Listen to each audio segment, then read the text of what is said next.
গল্পের সওদাগর চ্যানেলে আপনাদের সবাইকে স্বাগত। আজকে আমরা শুনব সুকুমার রায়ের লেখা ছোট গল্প দুই বন্ধু। এক ছিল মহাজন আর এক ছিল সওদাগর। দুজনে ভারী ভাব। একদিন মহাজন এক থলি মোহর নিয়ে তার বন্ধুকে বলল, ভাই, কদিনের জন্য শ্বশুর বাড়ি যাচ্ছি, আমার কিছু টাকা তোমার কাছে রাখতে পারবে? সওদাগর বলল, পারবো না কেন?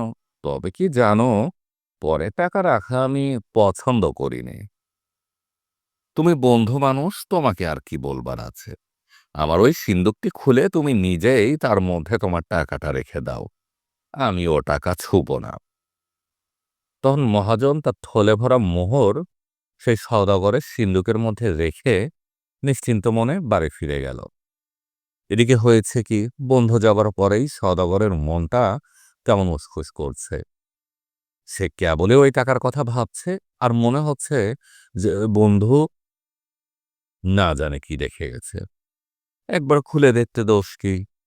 এই ভেবে সে সিন্দুকের ভেতর উঁকি মেরে থলেটা খুলে দেখল, থলি ভরা চকচকে মোহর। এতগুলি মোহর একসঙ্গে দেখে সওদাগরের ভারী লোক হলো। সে তাড়াতাড়ি মোহরগুলো সরিয়ে তার জায়গায় কতগুলো পয়সা ভরে থলেটাকে বন্ধ করে রাখল। 10 দিন পরে তার বন্ধু যখন ফিরে এলো, তখন সওদাগর খুব হাসি মুখে তার সঙ্গে গল্প সল্প করল। কিন্তু তার মনটা কেবলই বলতে লাগলো, কাজটা ভালো হয়নি। এ কথা সে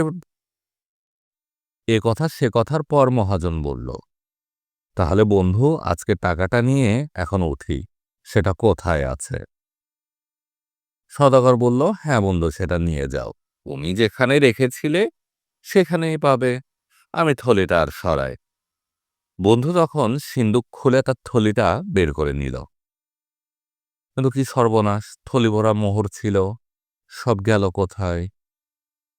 সব যে কেবল পয়সা। মহাজন মাথায় হাত দিয়ে বসে পড়ল। সওদাগর বলল, ও কি বন্ধু, মাটিতে বসলে কেন? বন্ধু বলল, ভাই, সর্বনাশ হয়েছে, আমার থলি ভরা মোহর ছিল, এখন দেখছি একটা মোহরও নাই, কেবল কতগুলি পয়সা। সওদাগর বলল, তাও কি হয়, মোহর কখনো পয়সা হয়ে যায়? সওদাগর চেষ্টা করছে এরকম ভাব দেখাতে যেন সে কতই আশ্চর্য হয়েছে।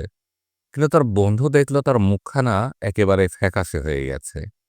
ব্যাপারটা বুঝতে তার আর বাকি রইল না। তবু সে কোনো রকম রাগ না দেখিয়ে হেসে বলল, আমি তো মোহর মনে করেই রেখেছিলাম, এখন দেখছি কোথাও কোনো গোল হয়ে থাকবে। যাকগে, যা গেছে তা গেছেই, সে ভাবনায় আমার আর কাজ নেই। এই বলে সে সওদাগরের কাছে থেকে বিদায় নিয়ে পয়সার থলি বাড়িতে নিয়ে গেল। সওদাগর হাঁপ ছেড়ে বাঁচল। 2 মাস পরে হঠাৎ একদিন মহাজন তার বন্ধুর বাড়ি এসে বলল, বন্ধু, আজ আমার বাড়িতে পিঠে হচ্ছে, বিকেলে তোমার ছেলেটিকে পাঠিয়ে দিও। বিকেলবেলা সওদাগর তার ছেলেকে নিয়ে মহাজনের বাড়িতে রেখে এলো আর বলল, সন্ধ্যার সময় এসে নিয়ে যাবে। মহাজন করল কি, এই ছেলেটার পোশাক বদলিয়ে তাকে কোথাও লুকিয়ে রাখল। তারপর একটা বাদরকে ছেলের পোশাক পরিয়ে ঘরের মধ্যে বসিয়ে দিল। সন্ধ্যার সময় সওদাগর আসতেই তার বন্ধু এসে মুখখানা হাড়ের মতো করে বলল, ভাই, একটা বড্ড মুশকিলে পড়েছি। তোমার ছেলেটিকে তুমি যখন দিয়ে গেলে, তখন দেখলাম দিব্যি কেমন নাদুস নুদুস ফুটফুটে চেহারা, কিন্তু এখন দেখছি কিরকম হয়ে গেছে, ঠিক যেন বাদুড়ের মতো লাগছে। কি করা যায় বলো তো? ব্যাপারখানা দেখে সওদাগরের তো চক্ষু স্থির। সে বলল, পাগলের মতো কি বলছো, মানুষ কখনো বাদর হয়ে যায় নাকি? মহাজন অত্যন্ত ভালো মানুষের মতো বলল, কি জানি ভাই, আজকাল কি সব ভুতুড়ে কাণ্ড হচ্ছে, কিছু বোঝবার জো নেই। এই দেখো না, সেদিন আমার সোনার মোহরগুলো খামাখা বদলে সব তামার পয়সা হয়ে গেল, অদ্ভুত ব্যাপার। তখন সওদাগর রেগে বন্ধুকে গালাগালি দিয়ে কাজের কাছে দৌড়ে গেল নালিশ করতে।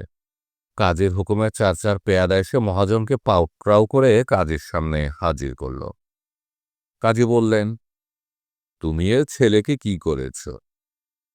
শুনে চোখ দুটো গোল করে মস্ত হা করে মহাজন বলল, আমি আমি মুখ্য সূক্ষ্ম মানুষ, আমি কি অত সব বুঝতে পারি হুজুর? ওর বাড়িতে মোহর রাখলাম, 10 দিনে সব পয়সা হয়ে গেল। আবার দেখুন, ওর ছেলেটা আমার বাড়ি আসতে না আসতেই ল্যাজ ট্যাজ গজিয়ে দুস্তর মতো বাদর হয়ে উঠেছে। কিরকম যে হচ্ছে আমার, সব বোধহয় ভুতুড়ে কাণ্ড। এই বলে সে কাজীকে লম্বা সেলাম করতে লাগলো। কাজীও চালাক, ব্যাপারটা বুঝতে তার বাকি রইল না। তিনি বললেন, আচ্ছা, তোমরা ঘরে যাও, আমি দৈবজ্ঞ ফকির ডাকিয়ে মন্ত্র পড়ে ভূত ঝাড়িয়ে সব শায়েস্তা করছি। তোমার পয়সার থলে ওর কাছে দাও, আর তোমার বাদর ছেলেকে এর কাছে রাখে। কাল সকালের মধ্যে যদি সব ঠিক না হয়, তবে বুঝবো এটা তোমাদের কারুর শয়তানি আছে। সাবধান, তাহলে তোমরা আর পয়সাও পাবে না, মোহরও পাবে না। আর তোমার ছেলে তো মরবেই, ছেলের বাবা মা খুড়ো জ্যাঠা সব শুদ্ধ মেরে সাবার করব। সওদাগর পয়সার থলি সঙ্গে নিয়ে ভাবতে ভাবতে ঘরে চলল। মহাজন বাদর নিয়ে হাসতে হাসতে বাড়ি ফিরল। ভোর না হতেই সওদাগর থলির মধ্যে আবার মোহর ভরে মহাজনের বাড়ি গিয়ে বলছে, বন্ধু বন্ধু, কি আশ্চর্য, দেখে যাও, তোমার পয়সাগুলো আবার সব মোহর হয়েছে। মহাজন বলল, তাই নাকি? কি আশ্চর্য! এদিকে তোমার বাদর ছেলেটাও খোকা হয়ে গেছে। তারপর মোহরের থলি নিয়ে সওদাগর ছেলেকে ফিরিয়ে দিয়ে মহাজন বলল, দেখ জোচ্চর, ফেরা আমায় বন্ধু বন্ধু বলবি তো মেরে তো থোতামো হতা করে দিব। সমাপ্ত।